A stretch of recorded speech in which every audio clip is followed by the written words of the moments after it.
Ang budget ng Pilipinas ay hawak lang ng dalawang tao. Hawak lang siya ni Congressman Zaldico at ni Congressman Martin Romualdez. Yan ang katotohanan. Halimbawa ko dito, medyo mahaba ito, kaya pagpasensyahan mo.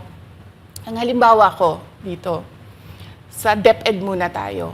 Sa Department of Education, noong taong 2023, merong 5 billion na inapprove para sa classroom construction.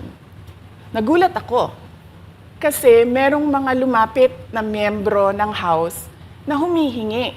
Hinihingi nila yung 5 billion, parte ng 5 billion na budget.